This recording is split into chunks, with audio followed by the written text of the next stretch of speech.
अज्ञानतिमिरान्धस्य ज्ञानाञ्जनशलाकया चक्षुरुन्मिलितं येन तस्मै श्रीगुरुवे नमः। वन्देऽहं श्रीगुरो श्रीयुत्पदकमलं श्रीगुरून् वैष्णवांश्च श्रीरूपं साग्रजातं सहगण रघुनाथान्वितं तं सजीवम् साद्वैतं सावधूतं परिजन सहितं कृष्ण चैतन्यदेवं श्रीराधा कृष्णपादान् सहगण ललिता श्रीविशाखान्वितांश्च तमादिदेवं करुणानिधानं तमालवर्णं सुहितावतारम् अपार संसार समुद्र सेतुं भजामहे भागवत स्वरूपम्। हे देव हे दैत हे भुवनैक बंधो हे कृष्ण हे चपल हे करुणैक सिंधो हे नाथ हे रमण हे नयनाभिराम हा हा कदानुभवितासि पदं दृशोर्मे। श्री कृष्ण चैतन्य प्रभो नित्यानंदा श्री अद्वैत गदाधर शिवसादि गौर भक्त वृंद। हरे कृष्ण कृष्ण कृष्ण हरे हरे हरे राम राम राम हरे हरे। हरे कृष्ण। सर्वप्रथम मैं अपने गुरुपाद पद्म ओम विष्णुपाद अष्टोत्तर शत श्री श्रीमद् भक्ति वेदांत माधव गोस्वामी महाराज के चरण कमलों में अनंत कोटि दंडवत प्रणाम ज्ञापन करता हूं। हम लोग श्रीमद् भागवत महापुराण में दशम स्कंध में 30वां अध्याय हम लोगों ने श्रवण किया। रास पंचाध्याय के अंतर्गत 30वें अध्याय के बाद हमने जो राधा और कृष्ण इन दोनों के चरण चिन्ह हैं 19 चरण चिन्ह हैं। इन प्रत्येक चिन्ह का हम लोगों ने उसका महत्व श्रवण किया। अब उन्हीं श्री राधा कृष्ण के चरण चिन्हों का अवलंबन करते हुए उनकी कृपा की आंछा करते हुए और अपने गुरुवर्ग का कृपा प्रसाद प्राप्त कर जो कि हमारा जीवन है एक प्रकार से, तो उसी गुरुवर्ग के चरणों में समर्पित होते हुए बार बार प्रणाम करते हुए हम लोग अब इस 31वें अध्याय में प्रवृत्त हो रहे हैं। 31वें अध्याय की चर्चा करने के लिए 31वां अध्याय में गोपी गीत है, विरह का गीत है जो गोपियों ने गाया है। जब भगवान गोपियों के सौभाग्य मद को और राधा जी के मान को देखकर अंतर्धान हो गए थे, राधा जी को लेकर अंतर्निहित हो गए थे वहीं पर ही, तो गोपियां जो है उन्मत्त होकर वृक्ष इत्यादि से उनका पता पूछने लगी थी और फिर धीरे धीरे लीला में आवेशित होकर तन्मय हो गई। भावों की अधिकता होने के कारण उन्माद अवस्था में मैं कृष्ण हूं इस प्रकार जो है लीला परायण हो गई। भगवान की लीला का, कृष्ण की लीला का अनुकरण करने लगी। उसके बाद चरण चिन्हों का अवलंबन करते हुए वो किसी प्रकार से जो है जब उन्होंने देखा कि ये जो चरण चिन्ह है किसी गहन वन में चले गए हैं, तो फिर जहां पर चंद्रमा की किरणें भी नहीं पहुंचती हैं, तो फिर वो उस वन में अंदर नहीं गईं, क्योंकि उन्होंने सोचा कि कृष्ण हमको ऐसे तो मिलेंगे नहीं, हम कितना ही ढूंढते रहें उनको, वो तो अपनी इच्छा से ही मिलते हैं, तो इसलिए उनको भी कष्ट देने का क्या कारण है? कोई कारण नहीं है, क्योंकि यदि वो हमें नहीं मिलने वाले हैं तो नहीं मिलेंगे। तो इसलिए वहां पर वो वापस आ गई और यमुना पुलीन पर ही राधा जी के सहित सभी गोपियां वापस यमुना पुलीन पर आ गई और वहां पर ही चंद्रमा की जो है चंद्रमा की चांदनी थी, मृदु मृदु वायु बह रही थी, तो उस प्रकार से वहां पर यमुना पुलीन पर बैठकर वो अपने प्राण वल्लभ श्री कृष्ण के गुणों का गान करने लगी। यहां पर बताया है कि सबसे पहले कृष्ण को प्राप्त करने के लिए उन्होंने उनका रूप का ध्यान किया, धाम का आश्रय लिया, वृंदावन में विचरण कर रही हैं यमुना पुलीन पर, और फिर लीलाओं का आश्रय किया, लीलाओं का अनुकरण किया, तीनों का आश्रय लिया, लेकिन अभी तक नाम नहीं हुआ था। भगवान का नाम नहीं पुकारा था, तो इस गोपी गीत के माध्यम से अब वो भगवान का नाम लेकर पुकार रही हैं उनको। तो यहां पर ये बताते हैं कि यमुना पुलिन के ऊपर जब उन्होंने भगवान को नाम लेकर पूरा पुकारा, और तब वहां पर जो है भगवान स्वयं अवतीर्ण हो गए हैं, भगवान जो है प्रकट हो गए उनके सामने ही। यमुना जी को कभी भी कृष्ण का विरह नहीं है। यमुना जी नित्य संयोगनी है कृष्ण के साथ। भागवत के अंत में जो 4 अध्याय दिए गए स्कंद पुराण के महात्म, स्कंद पुराण में उसका महात्म वर्णन है भागवत का, तो उसमें बताया है कि जब पृथ्वी से अंतर्ध्यान हो गए थे भगवान, तो महिषियां जो है द्वारका से ब्रज में आई, सभी विरह युक्त थी। तो यमुना तट पर जो है यमुना जी को जब आनंद में भरा देखा तो उनसे पूछा था कि आप भी तो कृष्ण की प्रिया हो, फिर आप विरह में दुखी क्यों नहीं हो, आपको कष्ट क्यों नहीं हो रहा है। तब जो यमुना है कालिंदी के रूप में, उन्होंने कहा था कि मुझे कृष्ण से कभी विरह नहीं होता, क्योंकि मेरा तट छोड़कर वो कभी नहीं जाते कहीं भी। इस प्रकार से तो यमुना जी की कृपा से ही जो है भगवान मिलते हैं, और इन गोपियों को भी जब यमुना जी के पुलिन पर आकर उन्होंने कृष्ण का नाम पुकारा है तो कृष्ण की प्राप्ति हुई है।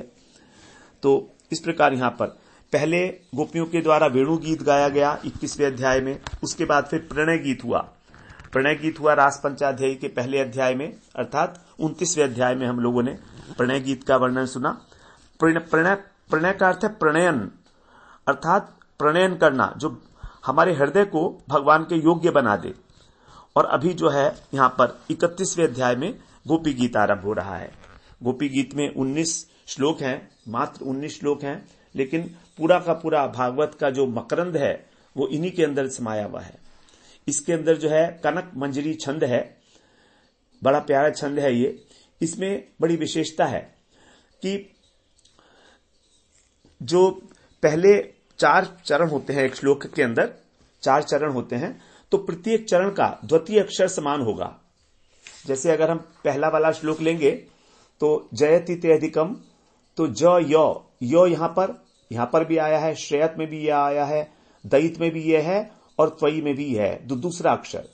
ये कनक मंजरी छंद है ये। और दूसरी बात इसमें यह है कि पहला और 7वां अक्षर एक से होते हैं।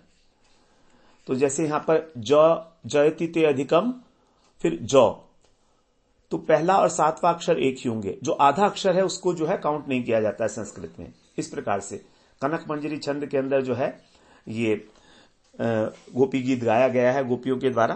तो हम लोग जब अब इसका पहला श्लोक जो है गान करते हैं, कह रही हैं गोपियां, जायति तेधिकम जन्मना ब्रजः शयत इंदिरा शश्वदत्र हि दैत दृश्यताम दीक्षु तावकास त्वयि घृता सवस त्वां विचिन्वते। गोपियां कह रही हैं, जयति ते अधिकम, हे दैत, कृष्ण के लिए संबोधन है, हे दैत अर्थात हे प्रिय, हे प्रियतम, ते जन्मना, आपके जन्म होने से, ब्रज, ये जो ब्रज है ये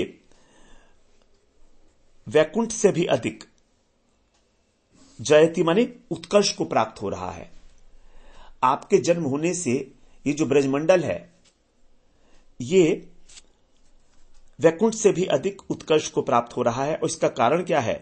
कारण है ही माने कारण, कारण क्या है? इंदिरा, जो इंदिरा है अर्थात जो लक्ष्मी जी हैं, वो शाश्वत माने नित्य रूप जो है, अत्र माने इस वृंदावन में, श्रेयते अलंकृत होकर, इस वृंदावन को अलंकृत करके यहां पर विराजमान है, नित्य विराजमान है। जो सौंदर्य और संपत्ति की अधिष्ठात्री देवी हैं इंदिरा, लक्ष्मी जी, वे इस स्थान को अलंकृत करती हुई सदा यहां पर निवास करती हैं। लेकिन हे नाथ, त्वयि, आपके लिए जो धृतासवः, इन प्राणों को धारण करती हैं, धृत माने धारण करना, आसव माने प्राण, इन प्राणों को धारण कर रही हैं, और तावकः, जो आपकी ही है, जो आपकी ही प्रिय गोपियां हैं, दिक्षु माने सभी दिशाओं में त्वाम माने आपको विचिन्वते अन्वेषण कर रही हैं। इसलिए दृश्यताम, आप उनको दर्शन दो। अब तो इधर उधर दर्शन दो, क्योंकि आपके दर्शन के लिए वो अत्यंत व्याकुल हैं, कातर हो गई हैं, ढूंढते ढूंढते। केवल आपके लिए उन्होंने अपने प्राणों को धारण किया हुआ है। तो आप उनको दर्शन दीजिए। यहां ब्रजभूमि का जो है जय जयकार किया गया है, क्योंकि ब्रजभूमि अधिक सर्वोत्कृष्ट रूप से विराजमान है वैकुंठ से भी। अधिक शब्द जो है वो सापेक्ष है, क्योंकि वैकुंठ क्या है, ऐश्वर्य भूमि है, जबकि ब्रज जो है माधुर्य भूमि है। और जो वैकुंठ की अधीश्वरी हैं, अधिष्ठात्री हैं लक्ष्मी जी, वे भी जो हैं चरणों की सेवा करती हैं। उनको भी सर्वांग सेवा का अधिकार नहीं है नारायण की। तो वैकुंठ में केवल एक ही लक्ष्मी है, ब्रज में तो सभी गोपियां लक्ष्मी रूपा हैं, सभी लक्ष्मियों का स्वरूप है, और वो सर्वांग से सेवा करती हैं। उनको सब सेवा के लिए रसमय अधिकार प्राप्त है, भगवान स्वयं उनके अधीन है। इसलिए वैकुंठ से ब्रज बहुत अधिक श्रेष्ठ है। दूसरा बात बताए कि रीजन क्या है कि लक्ष्मी जो है स्वभावतः चंचल हैं, एक स्थान पर ठहरती नहीं। वे भी इस अपने स्वाभाविक दोष को त्याग करके और ब्रज में स्थिर हो गई हैं, स्थिर होकर बैठी हैं। क्यों? वो देखती हैं कि ब्रज लीला के मुझे दर्शन हो जाएं, भगवान की रास लीला के दर्शन हो जाएं। गोपियों की भांति मेरा भी जो सौभाग्य जागृत हो और मैं रास में प्रवेश कर सकूं। लेकिन जैसा कि बताया जाता है कि आज भी वो बेलवन में तपस्या कर रही हैं हाथ जोड़े हुए। तो बेलवन जो है, बेलवन, वहां बेल का जो वृक्ष है वो लक्ष्मी जी का निवास कहा गया है। कर्म मार्ग के अंदर जो धन प्राप्ति के लिए अनुष्ठान किया जाता है, उसमें बेल वृक्ष के नीचे लक्ष्मी जी की श्री सूक्त के साथ उपासना की जाती है, तब लक्ष्मी जी प्रसन्न होती हैं। तो बेलवन में बेल वृक्षों की अधिकता है, वहां पर तप करते हुए प्रार्थना करती हैं कि मुझे भी रास में प्रवेश करने का अधिकार प्राप्त हो, लेकिन अभी तक हुआ नहीं। तो इसी बात का संकेत कर रही हैं गोपियां कि लक्ष्मी जी ने अपनी समस्त चंचलता को त्याग कर स्थिर होकर ब्रज का आश्रय ले लिया है। और हम तो आपको सब प्रकार से समर्पित हैं। तो आप तावका माने हम तो आपकी ही हैं, हम तो आपकी ही हैं। हमने अपने प्राणों का स्थापन कर दिया है आप में, आपके लिए जीवित हैं। अब आप में और हमारे प्राणों में कोई भेद नहीं, आप ही हमारे प्राण स्वरूप हैं। इसीलिए, और ये बड़ी लज्जा की बात है हमारे लिए भी और आपके लिए भी, कि आपके होकर भी हमें आपको ढूंढना पड़ रहा है। आपके होकर भी हमें ढूंढना पड़ रहा है आपको। ये तो बड़े आश्चर्य की बात है, बड़े आश्चर्य नहीं, बड़ी लज्जा का विषय है। तो इसलिए आप जो है हमारी परवाह क्यों नहीं कर रहे हैं, हमें समझ नहीं आ रहा है। आप शीघ्र ही हमको दर्शन दीजिए। तो ब्रज की बड़ी विशेषताएं हैं। ब्रज में तो देखिए वैकुंठ के अंदर जो है भगवान का कभी जन्म की बधाई नहीं गाई जाती। वहां ब्रज में बधाई नहीं गाई जाती। अमृत तो है वहां पर, लेकिन ब्रज में भगवान जन्म नहीं लेते। वो वैकुंठ में भगवान की बधाई नहीं गाई जाती है, लेकिन ब्रज में भगवान की बधाई गाई जाती है। यदि भगवान कहें कि तुम मेरे को इतना विरह हो रहा है तो तुम मरती क्यों नहीं हो, तो कहते ना मरे कैसे, क्योंकि प्राण जो है वो तो आपके अंदर रखे हुए हैं। धृत आसव, हमारी जो असु मतलब प्राण, हमारे जो प्राण हैं वो तो हमने आपके लिए धारण किए हुए हैं। तो हमारी जो संपत्ति है, प्राण रूपी संपत्ति, ये तो आपके पास ही है। अब क्योंकि ये प्राण पहले से ही आपको अर्पित हैं, तो इसीलिए हम अभी तक जीवित हैं। आपने जो है हमारे प्राणों को हमसे छीन लिया, और यदि वो प्राण हमारे होते, हमारे अंदर ही होते, तो हम अब तक मर जाती, हम नहीं जी सकते थे। तो और हमारे प्राण तो आपके अंदर बड़े आराम से विराजमान है। तो इस प्रकार जब हमारे प्राण आपके अंदर सुखपूर्वक विराजमान हैं, तो फिर हमारी देह कैसे मर सकती है, क्योंकि देह तो तभी तक रहती है जब तक प्राण है। तो इस प्रकार से गोपियां बोलती हैं यहां पर कि हम सब प्रकार से आपको समर्पित हैं और आप हमको शीघ्र ही दर्शन दीजिए।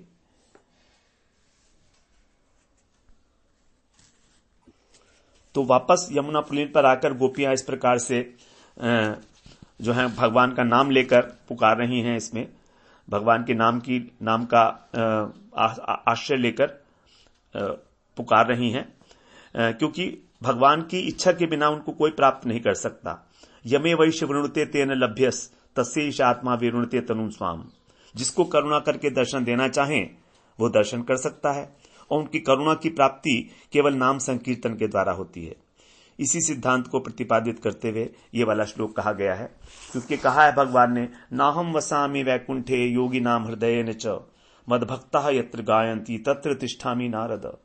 मैं वैकुंठ में नहीं रहता नारद जी, ना ही मैं योगियों के हृदय में रहता हूं, लेकिन मेरे भक्त जहां मेरा नाम गुण लीला का गायन करते हैं वहां पर मैं खड़ा रहता हूं मैं अधिक सम्मान देने के लिए अपने ही नाम को, अपने ही गुण को।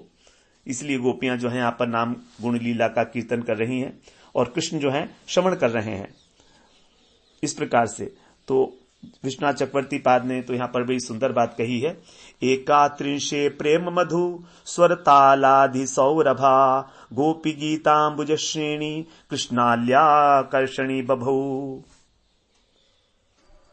विश्वनाथ चक्रवर्ती ठाकुर यहां बताते हैं कि जो श्रीमद् भागवत का दशम स्कंध का और 31वां अध्याय है, ये क्या है? ये कृष्ण रूपी भ्रमर को भी आकर्षित करने वाला है। कृष्ण जो है एक भ्रमर की भांति है, उसको भी आकर्षित करने वाला है। और ये क्या है? प्रेम रूपी मधु से परिपूर्ण है इसीलिए। और इसके अंदर सौरभ किस चीज का है? स्वर ताल इत्यादि जो है ये सौरभ है, सुगंध है इसकी। और जो गोपी गीत है वही कमल की श्रेणी है, पद्म श्रेणी।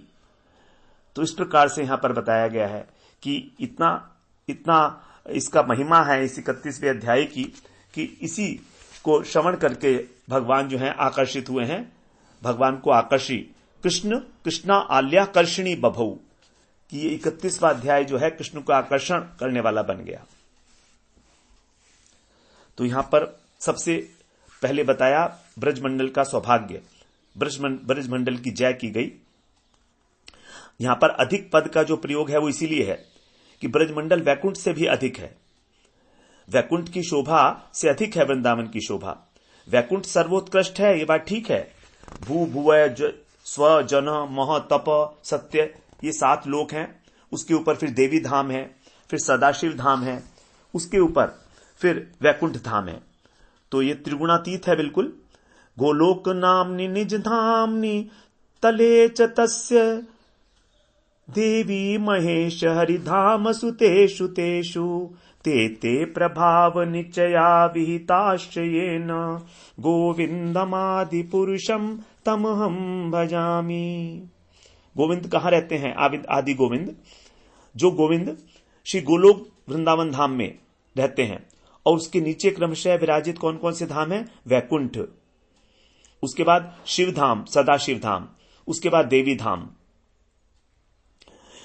इन सबको सब में अपने प्रभाव को विहित करते हैं ऐसे गोविंद। तो इस प्रकार से वृंदावन धाम अन्य सभी धामों से श्रेष्ठ है। और वृंदावन का जो स्वाभाविक संपत्ति है वो जो द्वारका और वैकुंठ की संपत्ति है उसके एक बिंदु के समान है। वैकुंठ की इसका एक बिंदु, इस वृंदावन संपत्ति सिंधु का एक बिंदु जो है वही वैकुंठ की संपत्ति के बराबर है, इतना कहा गया है। तो इसीलिए भगवान पुरुषोत्तम स्वयं भगवान श्री कृष्ण जिस वृंदावन के कारण यहां पर जिस वृंदावन में विराजमान है वही वृंदावन धाम है और वही संपत्ति है। वृंदावने साहजिक जे संपद सिंधु द्वारका वैकुंठ संपद तार एक बिंदु परम पुरुषोत्तम स्वयं भगवान कृष्ण जहां धनी तहां वृंदावन धाम। ब्रह्म संहिता में भी ऐसे बताया गया है कि वृंदावन परम आस्वादनीय है। श्रिय कांता कांत परम पुरुष कल्पतरवो ध्रुमा भूमि चिंतामणि गणमयी तोयम अमृतम कथा गानम नाट्यम गमनपि वंशी प्रिय सखी चिदानंदम ज्योति परमपि तदास्वादमपि च। अर्थात इस वृंदावन धाम में जो कांताएं हैं कौन है? गोपीगण। ये ब्रज की लक्ष्मियां हैं। और जो कांत हैं वो है परम पुरुष श्री कृष्ण। जितने भी यहां वृक्ष हैं वो सब कल्प तरु हैं। यहां की जो भूमि है वो चिन्मय है। यहां जो जल है वो अमृत है। यहां की जो कथा है वो संगीत है। यहां पर जो गमन है वही नृत्य है। और कृष्ण की जो वंशी है वही प्रिय सखी है। इस प्रकार यहां पर सर्वत्र चिदानंद ज्योति ही जो है अनुभव में आती है। ऐसा वृंदावन धाम परम आस्वादनीय तत्व है। अर्थात जिसको श्रीधाम वृंदावन का रसास्वादन प्राप्त हो गया उसको किसी अन्य रस के प्रति कभी कोई आकर्षण नहीं रहता। वृंदावन में एक बार यदि किसी को रसास्वादन प्राप्त हो गया, यहां का अगर चस्का लग गया, स्वाद लग गया, तो फिर वो वृंदावन को छोड़कर कहीं नहीं जा सकता। वृंदावन को बताया है कि यत किंचित तृण गुल्म की कटमुखुम गोष्ठे समस्तम हितत सर्वानंदमयम मुकुंद दैतम लीलानुकूलम परम। वृंदावन की गुल्म, लता, पत्ते, औषधि आनंदमय हैं और मुकुंद के परम प्रिय हैं और लीला अनुकूल हैं, भगवान की लीला के अनुकूल हैं। इसलिए वेणुगीत में हम लोग श्रवण कराए हैं, वृंदावनम सखी भुवो वितुनोति कीर्तिम यत देवकी सुत पदाम्बुज लब्ध लक्ष्मी। वृंदावन जो है अपनी कीर्ति का विस्तार कर रहा है। कैसे? क्योंकि ये जो यशोदा नंदन श्याम सुंदर है उनके चरण चिन्हों से सुशोभित है। इस प्रकार और ब्रह्मा, उद्धव सभी ब्रज की यहां पर जो है लता पता इत्यादि बनना चाहते हैं। तद भूरि भाग्यमिह जन्म किमपि अटव्याम यत गोकुले पिकत मांघ्रि रजोभिषेकम यजीवितम तु निखिलम भगवान मुकुंद त्वद्यापि यत्पद रजः श्रुति मृग्यमेव। ब्रह्मा जी कह रहे हैं अपनी स्तुति में, 14वें अध्याय का 34वां श्लोक है इसी स्कंध में, कि आज तक श्रुतियां जिनकी चरण रज को ढूंढ रही हैं वही भगवान मुकुंद जिनके जीवन हैं, जिनके सर्वस्व हैं, ऐसे जो गोकुलवासी हैं उनकी चरण धूल द्वारा अभिषिक्त होने के लिए मैं ब्रजमंडल में अथवा जहां कहीं भी किसी भी कोई भी जन्म प्राप्त कर लूं तो मेरा जीवन धन्य हो जाएगा। जो ब्रजवासियों की चरण धूल प्राप्त करने के लिए ब्रह्मा जी कह रहे हैं कि यहां पर मैं जन्म किसी भी योनि में ग्रहण कर लूं। और रघुनाथ दास गोस्वामी ने कहा है ब्रज विलास स्तव में, मुदा यत्र ब्रह्मा तृण निकर गुल्मादिषु परम सदा कांक्षन जन्मार्पित विविध कर्माप्यनुदिनम।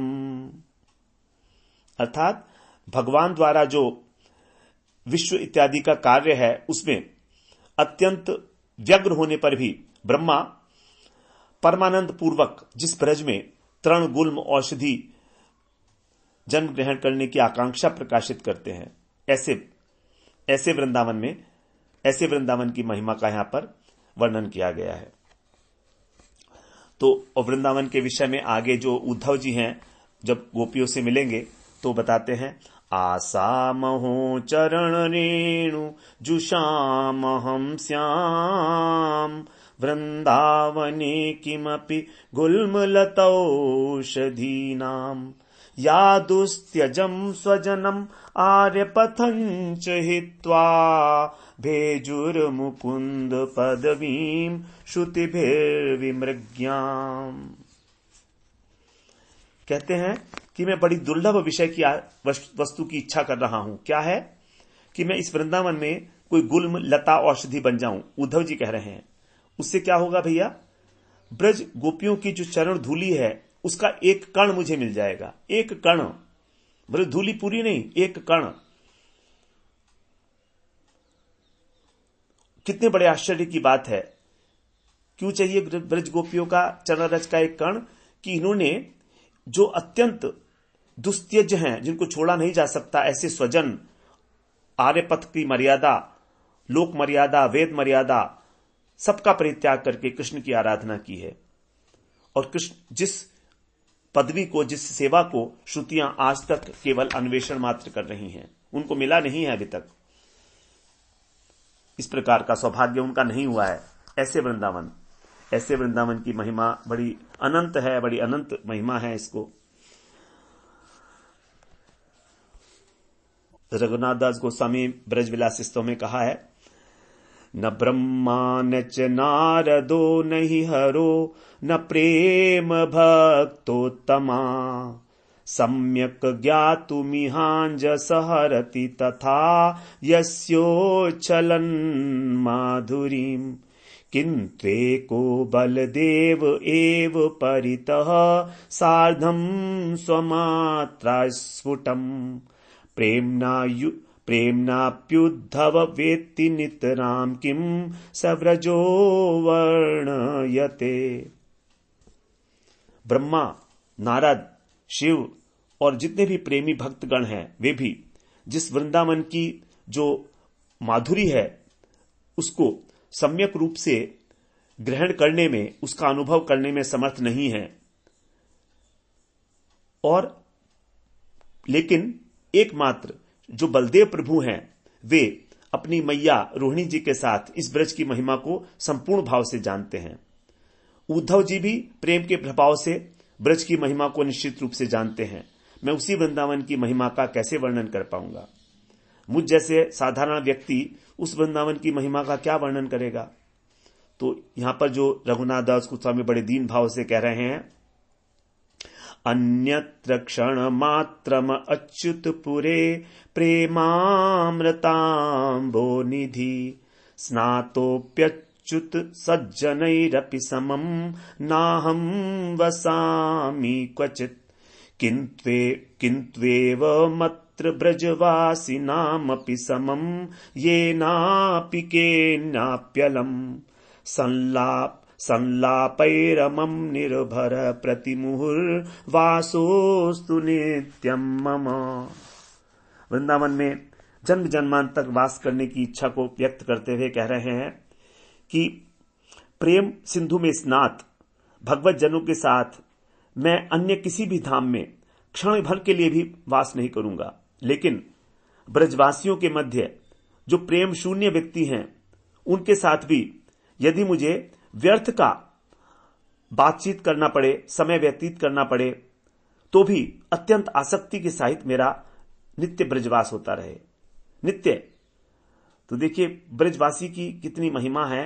कह रहे हैं कि मैं भक्तों के साथ भी नहीं रहूंगा किसी और धाम में, चाहे वो प्रेम प्राप्त हो तो भी, लेकिन ब्रजवासियों के साथ जो बिल्कुल प्रेम शून्य हैं, उनके साथ मैं इस वृंदावन के अंदर वास करूंगा, क्योंकि ब्रजवासियों के संग रहकर मुझको जो है कृष्ण की अनुभूति होगी, राधा जी की अनुभूति होगी।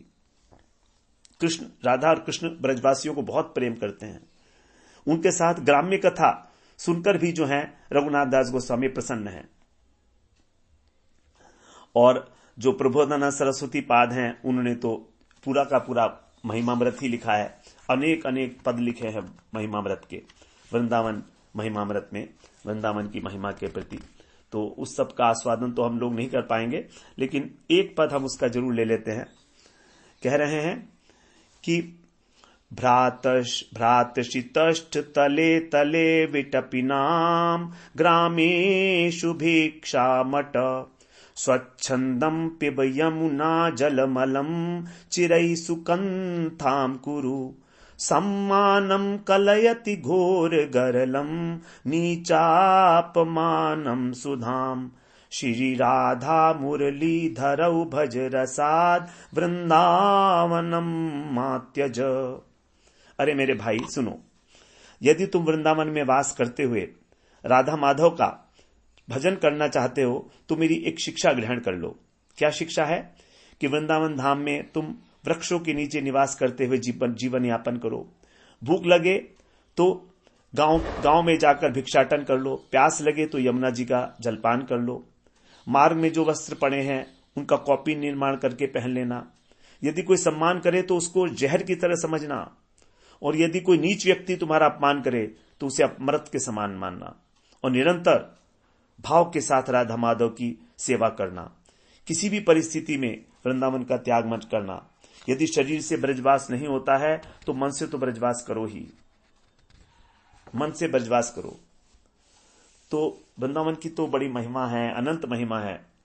वैकुंठ से भी, वैकुंठात जनितो वरा मधुपुरी तत्रापि रासो सवात वृंदारण्यम उदार पाणी रमणात तत्रापि गोवर्धन। उपदेशामृत में रूप गोस्वामी ने कंक्लूड करके कहा है, बिल्कुल उपसंहार के रूप में, कि ये वैकुंठ से भी अत्यंत श्रेष्ठ है मधुपुरी, मधुपुरी से भी अत्यंत श्रेष्ठ है वृंदावन। इस प्रकार से वृंदावन की महिमा है यहां पर।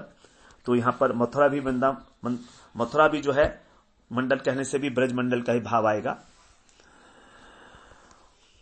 तो इस प्रकार का है वृंदावन। यहां पर इंदिरा शश्वदत्र ही शयत, जो लक्ष्मी जी हैं वे यहां पर नित्य विराजमान है। इसका प्रमाण है इस बात का। अगर कोई कहे तुम बहुत बढ़ा चढ़ाकर वृंदावन की महिमा क्यों गा रहे हो भैया, तो बोले नहीं, इसका प्रमाण है लक्ष्मी जी, क्योंकि लक्ष्मी जी निरंतर जो है ब्रज में वास करती हैं। क्यों करती हैं? क्योंकि कहा है, नागपत्तियों ने भी कहा है, कस्यानुभावोस्य देव न विद्महे तवांघ्रि रेणु स्पर्शाधिकारः यद वांछया शिरीर ललनाचरत तपो विहाय कामान सुचिरम धृतव्रता। जिनकी चरण रेणु की प्राप्ति के लिए जो ललना श्री लक्ष्मी देवी हैं, सर्वस्व त्याग करके और चिरकाल से व्रत लेकर तपस्या कर रही हैं, वही ब्रजरज इस कालिय नाग ने पता नहीं किस पुण्य के प्रभाव से प्राप्त कर ली। तो गोपियों ने यहां पर ब्रज की महिमा का विशेष रूप से प्रतिपादन किया है। तो जयति ते अधिकम जन्मना ब्रज है। तो यहां पर जो अधिकता है, जो अतिशयता है ब्रज की वैकुंठ से, वो यही है कि यहां पर प्रतिक्षण सौंदर्य की और संपत्ति की वृद्धि होती है। इसलिए अब गोपियां आगे कहती हैं, दैत, हे दैत। गोपी गणों ने यहां पर कृष्ण को दैत कह के पुकारा है। दैत का बड़ा विशेष अर्थ है। दय धातु का अर्थ होता है अनुकंपा, जिससे दया बना है। तो तुम्हारे दर्शन के अभाव में हम अत्यंत दीनहीन हो गई हैं, अर्थात अब हम तुम्हारी अनुकंपा के पात्र हैं, इसलिए तुम हमारे प्रति दया करो। और दैत शब्द में थोड़ा सा तिरस्कार भी मिला हुआ है। दैते चित्तम आदत्ते, हमारे चित्त को दया करते हुए ग्रहण करके आज क्या तुम कैसा व्यवहार कर रहे हो, देखो तो हमने तुमको सब कुछ समर्पित किया, मन बुद्धि प्राण सब कुछ, और इतना विरह होने पर भी हमारी मृत्यु नहीं हो रही है, क्योंकि त्वयि घृतासव, हमारे जो आंसू अर्थो हमारे जो प्राण हैं वो तो आपके अंदर है, इसलिए निकल नहीं रहे हैं।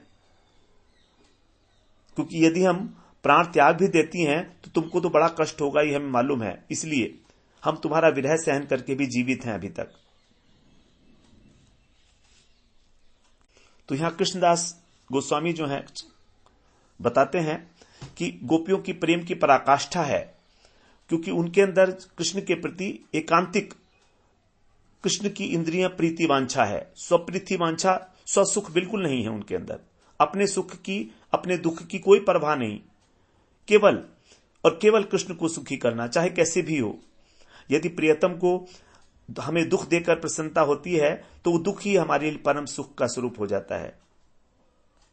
इसी भाव को जो है महाप्रभु हमें देने के लिए, यहां पर रसास्वादन कराने के लिए जगत में उन्होंने जो है एक उदाहरण के रूप में अपने शिक्षाष्टक के अंदर अष्टम जो पद है उसको यहां पर ग्रहित किया। शिक्षाष्टक में आश्लिष्य वा पादरताम पिनष्टुम माम दर्शनान मर्महताम करोतु वा यथा तथा वा विदधातु लंपटो मत प्राणनाथस्तु सेवना।